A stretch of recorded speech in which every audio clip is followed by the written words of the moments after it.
My name is Joan McSween, and I'm here today at the Winter Garden Library. Today is Monday, December the 10th. Sir, would you state your name, please? I'm Jerry Chicone, and I'm 78 years old and have a history of Winter Garden in West Orange County uh, for many, many years. And it's interesting that we're here at the library. I'd like to start by telling you a little story about the history of this library. This is the site of the original R.D. Keene packing house, and when he retired in the late 40s, S.C. Battaglia, or Battaglia as they now pronounce it, had his packing house here. And then when he closed, I had worked for him my first year out of college, and he was a friend of my dad's. And so I felt very comfortable in calling him and asking him if he would donate this land for a library for Winter Garden. And both the sons were involved, and they agreed after quite a while that we wanted the other end, and they decided to give us this end, which is fine. Hollis Holden was the city manager, and we actually got a bus and had the complete city council and mayor, everybody go to Orlando for the meeting. And Pete Barr, an old college friend of mine, and Tom Kohler were on the board, and we got unanimous approval to immediately start building the library. And I noticed on the window this is the heritage room we're in, and the reason it's named officially by the library board is because it was the nucleus of the Heritage Foundation that we worked through to get this library built, and we envisioned this room as one that the community could use. And that's sort of a quick glimpse of why we have the library here, is because we had community support, Hollis Holden support, the Battaglia family support, and it all came together. And that's just one of the many things that we've been able to accomplish in changing this community from agriculture to culture. And that's what we've been in the process of doing. The Heritage Foundation with the museum, the theater, the boxcar, those all add to the culture of West Orange County and Winter Garden. And Linda Chapin, who's the former chairman of the county commission, or now we call him the mayor, she's the one that put through the trail, the West Orange Trail, which brings 80,000 people a month into Winter Garden.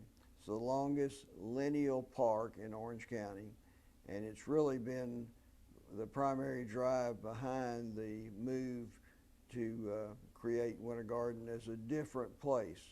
The trail follows the two railroad tracks, because when I was a kid here in the 40s, the population of Winter Garden was 3,000. There were 8 packing houses, and the railroads came through town 2 or 3 times a day. They would block traffic. The engineers would stop and get a Coca-Cola at the drugstore and leave all the roads blocked. It really didn't matter, because it was a small town and it was a blue-collar town, and everybody worked in the citrus industry. That's just the way it was. The few people that had stores primarily lived in Orlando, and they drove out here. This was not a town of big entrepreneurs. The most successful people were involved in citrus and in vegetable growing, because in the 40s we grew just as many vegetables. For example, in Winter Garden, if you went down to the swimming pool, that whole area, and there are 40 acres between Tilden Road and the pool, was a big cabbage patch. Every year they'd plant the cabbage, and they'd smell like cabbages do.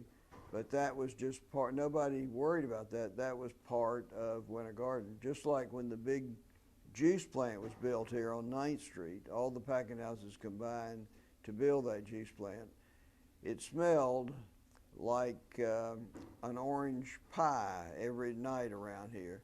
And people sort of got tired of it, but to them it smelled like jobs. And so it was the economy. Nobody complained. The third item on the agricultural situation was where the Winter Garden City Hall is now built. It's a beautiful structure, and I commend them for doing what they did. That was the site of the Atlantic Ice Company. It was a 3-story red brick building, and they manufactured ice there in 100-pound blocks. And every night about 8 o'clock, boxcars from all over this area lined up there, and the men with big hooks pushed these 100-pound blocks of ice into each end of the boxcar because they were loaded with oranges or vegetables. And that would take them all the way to South Carolina, where they had another ice plant, and they would re-ice the boxcars in South Carolina. Then they'd make it all the way to New York for the auction.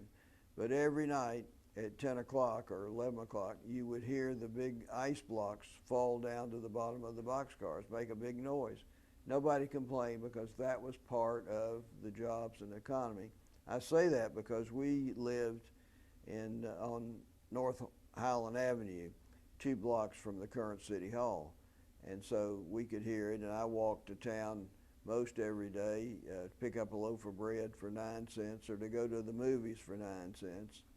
And then when our family wanted fresh vegetables, Mr. Eby had a big farm just west of our house, 1 block.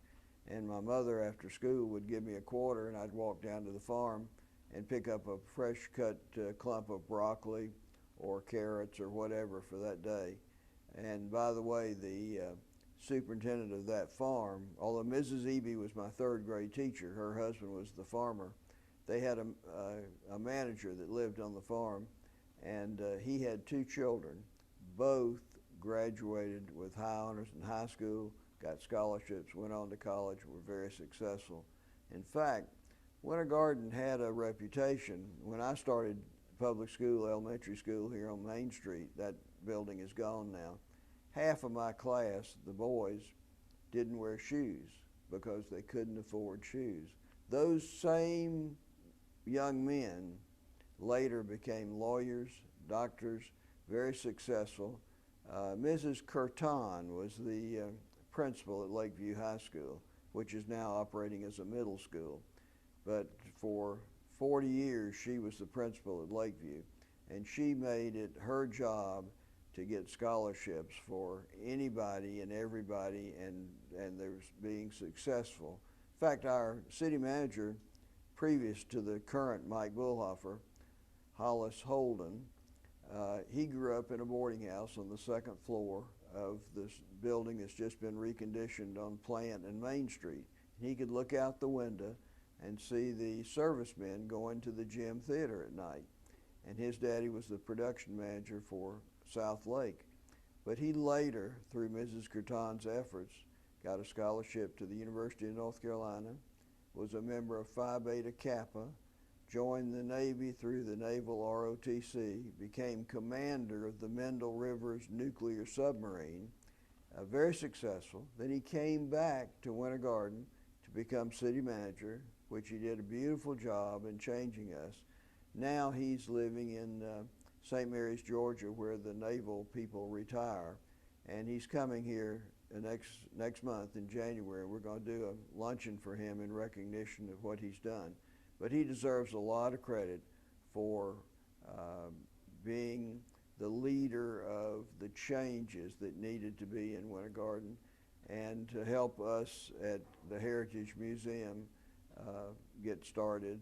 My sister and I gave the museum to the city, but the city was very cooperative through Hollis Holden in helping us get started.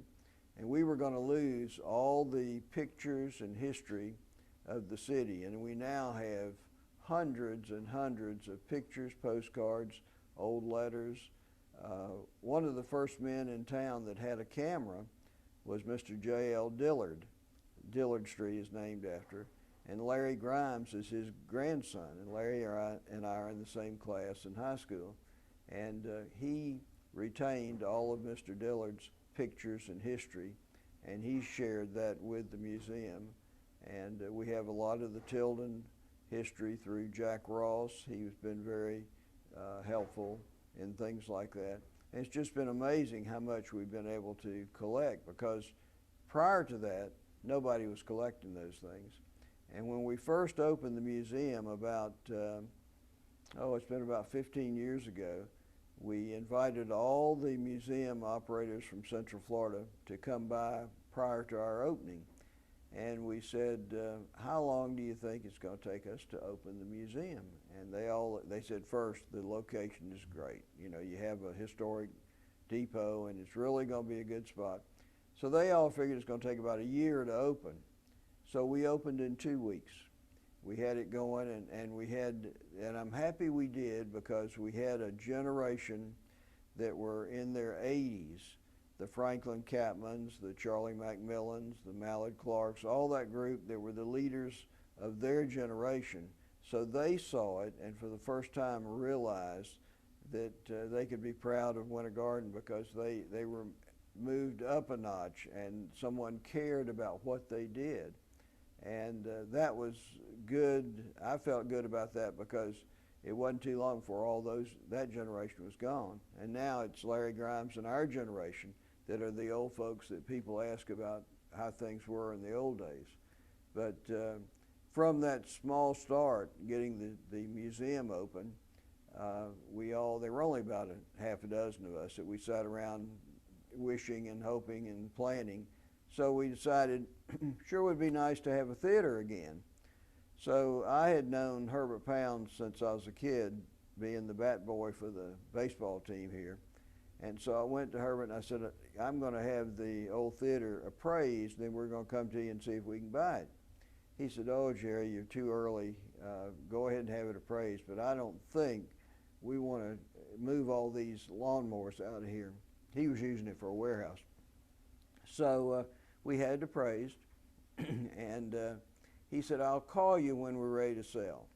So about a year later, in December, I got a call, and he says, okay, we're ready to sell. So I brought Ward Britt and Larry Grimes with me, and we went down. We already had a contract all written and everything. And we chatted a little bit, and he said, well, I want a little bit more money than the appraisal. Not much, but a little more. So we talked about it, and Hollis Holden had also sent us down to buy a lot that he owned, that Herbert owned across from City Hall. We were able to negotiate both of those at a very reasonable price, and once we got it, then we turned the contract over to the city. The city wasn't able to buy it, but we were. I had mentioned Herbert Pound's and our purchasing the theater, the Garden Theater, but that reminds me of in the late 40s, after the World War II, before television, Winter Garden's a town of 3,000 people, we had a semi-pro baseball league with Winter Park. It was the activity of the town, and the players were all local boys.